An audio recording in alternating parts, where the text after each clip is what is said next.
Hello everyone, आज मैं आने वाली हूँ कैबेज मंचूरियन और इसके साथ में बना रही हूँ मैं फटाफट से बनने वाली चाउमीन। इन दोनों ही डिशेस बनाने में कम समय लगता है। एक बार आप कैबेज मंचूरियन बना कर देखिए, ये बहुत ही टेस्टी बनते हैं। तो चलिए से बनाना शुरू करते हैं। सबसे पहले मंचूरियन बॉल्स बना लेते हैं, जिसके लिए लगभग हम आधा पत्ता गोभी ले लेंगे। अब इसे घिस लेंगे। ये जो बड़ी साइज़ है ना, इस तरफ से घिसिएगा। अगर इसे बारीक घिस देंगे तो जो पत्ता गोभी है वो बहुत ज़्यादा पानी छोड़ देगी। उस केस में आप जो पत्ता गोभी का एक्स्ट्रा पानी है वो निचोड़ लीजिएगा। तो इसे मैंने बड़ी साइज़ से घिसा है, तो आप देख सकते हैं पत्ता गोभी ने बहुत ज़्यादा पानी नहीं छोड़ा है। घिसते समय अगर पत्ता गोभी के कुछ बड़े पीसेस रह भी जाते हैं तो उसे आप चाकू की मदद से बारीक कट कर सकते हैं, या फिर आपके पास अगर फूड प्रोसेसर हो तो आप उसमें पत्ता गोभी को बारीक चॉप कर लें। अब इसमें आधा चम्मच घिसा हुआ लहसुन डाल देंगे। आप चाहें तो लहसुन को बारीक कट करके भी डाल सकते हैं, या फिर 1 चम्मच इसमें अदरक लहसुन का पेस्ट भी डाल सकते हैं। अब इसमें बारीक कटी हुई 1 हरी मिर्च ऐड करेंगे। अब इसमें जाएगा 2 चम्मच कश्मीरी लाल मिर्च पाउडर। इसकी जगह आप रेगुलर लाल मिर्च पाउडर का इस्तेमाल भी कर सकते हैं। कश्मीरी लाल मिर्च पाउडर की वजह से मंचूरियन बॉल्स का कलर बहुत बढ़िया आएगा। अब इसमें स्वाद अनुसार नमक ऐड करेंगे। इसी समय ही आप गैस पर फ्राइंग ऑयल गर्म होने के लिए रख दीजिए। जैसे हमारा मिक्सचर रेडी हो जाएगा, हम तुरंत मंचूरियन बॉल्स फ्राई कर लेंगे। अब सारी चीज़ों को अच्छे से मिक्स कर लेंगे। नमक डालने के बाद जो पत्ता गोभी है वो हल्का पानी छोड़ना स्टार्ट कर देगा, जिसकी वजह से हमें इस मिक्सचर में अलग से पानी नहीं ऐड करना पड़ेगा। अगर आपको स्पाइसी पसंद है तो आप चाहें तो इसमें काली मिर्च का पाउडर भी ऐड कर सकते हैं। अब इसमें लगभग 1/4 कप या 4 बड़े चम्मच मैदा ऐड करेंगे।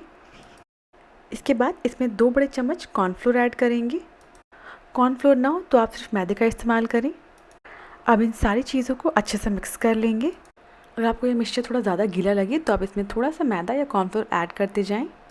बस ध्यान रखिएगा, बहुत ज़्यादा मैदा नहीं ऐड करिएगा, वरना मैदे का टेस्ट ज़्यादा आएगा बॉल्स में। यह मिक्सचर मुझे हल्का सा गीला लग रहा है, इसलिए मैं इसमें 1 चम्मच कॉर्नफ्लोर ऐड कर रही हूँ। जब भी आप ये मंचूरियन बॉल्स बनाते हैं, इन्हें थोड़ी ज़्यादा क्वान्टिटी में बनाएं, क्योंकि घर के लोग इसे पकौड़े समझ के खाते जाते हैं, तो ग्रेवी के लिए कुछ खास बचता नहीं है। घर में बनाने का यही फ़ायदा होता है कि आप इसे ज़्यादा क्वान्टिटी में बना सकते हैं, ताकि हर कोई इसे एंजॉय करे। सो हमारा बैटर बिल्कुल रेडी है। अब इसे एक बॉल बनाकर चेक कर लेते हैं। इस मिक्सचर को बनाने के बाद बहुत ज़्यादा बाहर नहीं छोड़ना है, वरना जो पत्ता गोभी है वो पानी छोड़ने लगेगा, जिसकी वजह से आपको इसमें थोड़ा और मैदा या कॉर्नफ्लोर ऐड करना पड़ेगा। ये देखिए मंचूरियन बॉल्स बहुत आसानी से बन जा रहे हैं। तो अब इन्हें फ्राई कर लेते हैं। ऑयल को हमने पहले ही मीडियम फ्लेम पर गर्म होने के लिए रख दिया था। अब जैसे इसमें बॉल्स डालेंगे ना, तुरंत इस तरीके से बबल्स बनने लगेंगे, मतलब ऑयल बिल्कुल सही गर्म है। इन बॉल्स को ऑयल में थोड़ा दूर दूर डालिएगा, ताकि आपस में चिपके ना। स्टार्टिंग में 2-3 मिनट इसे बिल्कुल टच मत करिएगा, और 4 से 5 मिनट के लिए गैस की फ्लेम को मीडियम रखिएगा, ताकि ये अंदर तक अच्छे से पक जाएं। और 4 से 5 मिनट बाद जब ये बाहर से हल्के ब्राउन हो जाए, तब आप गैस की फ्लेम को मीडियम हाई कर सकते हैं। अगर आप इन्हें हाई फ्लेम पर फ्राई करेंगे तो ये बाहर से तो ब्राउन हो जाएंगे, पर अंदर से कच्चे रह जाएंगे। बस इन्हें बीच बीच में इसी तरीके से अलट पलट कर पकाते रहिएगा, जब तक ये बाहर से अच्छे से ब्राउन ना हो जाए। और ये देखिए, इसी के साथ सारे मंचूरियन बॉल्स बिल्कुल रेडी है। इन्हें ऑयल से निकाल लेंगे। आप 1-2 मंचूरियन बॉल्स खा कर देखें, ये बहुत ही टेस्टी लगते हैं। बाहर से क्रिस्पी, अंदर से सॉफ्ट। इसे बच्चे बहुत आराम से खा सकते हैं। इसी तरह बाकी बचे मिक्सचर से मंचूरियन बॉल्स फ्राई कर लेंगे। मंचूरियन बॉल्स रेडी करने के बाद इसकी ग्रेवी बना लेते हैं। एक पैन में 2 टेबलस्पून ऑयल ले लेंगे। जब ऑयल गर्म हो जाए तब इसमें 1 टेबलस्पून कटा हुआ लहसुन डाल देंगे। अगर आपको लहसुन खाने में नहीं भी पसंद है तो भी आप ऐड करके देखिए, लहसुन की वजह से आपका जो ग्रेवी का टेस्ट है वो बहुत ज़्यादा बढ़ जाएगा। 2 हरी मिर्च डाल देंगे। मिर्च अपने हिसाब से ज़्यादा कम कर सकते हैं। इन्हें कुछ सेकंड के लिए पका लेंगे।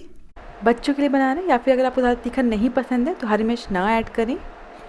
बस इन्हें कुछ सेकंड के लिए पकाना है, लहसुन को ब्राउन नहीं करना है।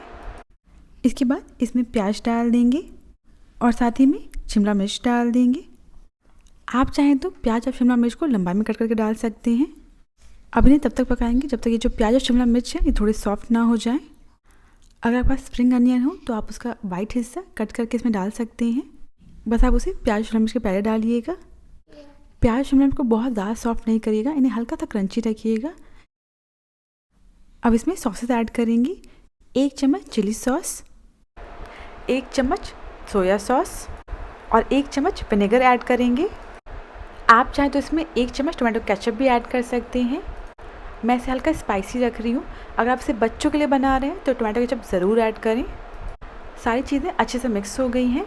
अब इसमें आधा कप पानी ऐड करेंगे और एक बार चलाकर सारी चीज़ों को मिक्स कर लेंगे। अब इसमें 1/4 चम्मच काली मिर्च का पाउडर ऐड करेंगे, यह बिल्कुल ऑप्शनल है। और इसके साथ ही में स्वाद अनुसार नमक डाल देंगे। ध्यान रखिएगा मंचूरियन बॉल्स में हमने नमक डाला है तो उस हिसाब से नमक ऐड करिएगा। ये देखिए इस मिक्सचर में हल्का सा उबाल आ गया है। अब इस ग्रेवी को हल्का गाढ़ा कर लेते हैं। एक बोल में 1 चम्मच कॉर्नफ्लोर ले लेंगे। इसमें 2 से 3 बड़े चम्मच पानी ऐड करेंगे। पानी को अच्छे से मिक्स करिएगा, इसमें ज़्यादा लम्प्स ना रहें। अब इस मिक्सचर को ग्रेवी में डाल देंगे। इन सारी चीज़ों को अच्छे से मिक्स कर लेंगे। आप देख सकते हैं ये तुरंत गाढ़ा हो गया, तो मैं इसमें 2 टेबलस्पून पानी और ऐड कर रही हूँ। अगर आपको मंचूरियन ग्रेवी ड्राई चाहिए तो इसमें बहुत ज़्यादा पानी ना ऐड करें। अगर आपको हल्का सा ग्रेवी चाहिए तो इसमें थोड़ा सा पानी और ऐड कर लें। अब इसमें एक उबाल आने तक इसे पकने देंगे या फिर तब तक पकें जब तक जो मिक्सचर है वो हल्का और गाढ़ा ना हो जाए। मुझे हल्का ग्रेवी पसंद है मंचूरियन में, तो इसलिए मैं थोड़ा सा पानी और ऐड कर रही हूँ इसमें। अब इसे तब तक पकने देंगे जब तक जो मिक्सचर थोड़ा गाढ़ा ना हो जाए। आप अपने हिसाब से पानी ऐड करिएगा और अगर आपकी ग्रेवी बहुत ज़्यादा पतली हो जाती है तो इसमें कॉर्नफ्लोर का मिक्सचर ऐड कर दें। और ये देखिए हमारी मंचूरियन ग्रेवी बिल्कुल रेडी है और ये हल्की गाढ़ी हो गई है। अब इसमें मंचूरियन बॉल्स डाल देंगे। ये मंचूरियन बॉल तभी ऐड करिएगा ग्रेवी में जब आप इसे सर्व करने वाले हों। ग्रेवी में जाने के बाद ये बॉल्स थोड़े सॉफ्ट हो जाते हैं। अब गैस को कर देंगे बंद और इसे अच्छे से मिक्स करके ग्रेवी में 1-2 मिनट के लिए ऐसे ही छोड़ देंगे। लास्ट में इसके ऊपर स्प्रिंग अनियन डाल के इसे गार्निश कर लेंगे। इसी के साथ कैबेज मंचूरियन बिल्कुल रेडी है। इसे आप ऐसे भी सर्व कर सकते हैं, यह हर किसी को बहुत पसंद आएगा। या फिर इसके साथ खाने के लिए आप चाउमीन या फिर फ्राइड राइस बना लें। सो मैं इसके साथ चाउमीन बना रही हूँ। चाउमीन आप मंचूरियन बॉल ऐड करने से पहले बना लीजिएगा। ऑयल गर्म हो जाने के बाद इसमें एक बारीक कटा हुआ लहसुन डाल देंगे और एक बारीक कटे हुए हरे मिर्च डाल देंगे और इसे एक बार चला लेंगे। इसके बाद एक लंबाई में कटा हुआ प्याज डाल देंगे। गैस की फ्लेम को हाई रखिएगा, सारी चीज़ों को फटाफट से पकाएंगे। बस इसे 1 मिनट के लिए लगातार चलाते हुए पका लेंगे। अब इसमें 1/4 कप लंबाई में कटा हुआ शिमला मिर्च और एक लंबाई में कटा हुआ गाजर ऐड करेंगे और इसे भी लगातार चलाते हुए 2 मिनट के लिए पका लेंगे। अगर आपको सब्जियां ज़्यादा सॉफ्ट पसंद है तो आप इसे और ज़्यादा देर पका लें। अब इसमें आधा कप पत्ता गोभी ऐड करेंगे। पत्ता गोभी ऐड करने के बाद इसे 1 मिनट के लिए और पका लेंगे। पत्ता गोभी बहुत जल्दी पक जाती है। इसमें अभी नमक नहीं ऐड करिएगा वरना जो सब्जियां हैं वो पानी छोड़ देंगी और बहुत ज़्यादा सॉफ्ट हो जाएंगी। सब्जियां पका लेने के बाद इसमें उबले हुए नूडल्स ऐड करेंगे। साथ ही में थोड़ा सा स्वाद अनुसार नमक डाल देंगे। साथ ही में जाएगा 1 चम्मच सोया सॉस, 1 चम्मच रेड चिली सॉस और 1 चम्मच टमाटो केचप डाल देंगे। बस इन सारी चीज़ों को फटाफट से मिक्स कर लेंगे। ये चाउमीन आप बनाकर देखिए, ज़रा भी स्पाइसी नहीं होती है। और इसी के साथ चाउमीन बिल्कुल रेडी है। चाउमीन को गर्मा गर्म सर्व करें मंचूरियन के साथ। चाउमीन और कैबेज मंचूरियन का कॉम्बिनेशन हर किसी को बहुत पसंद आएगा। अगर आपको रेसिपी पसंद आई हो तो प्लीज़ मेरे चैनल को सब्सक्राइब करना ना भूलें।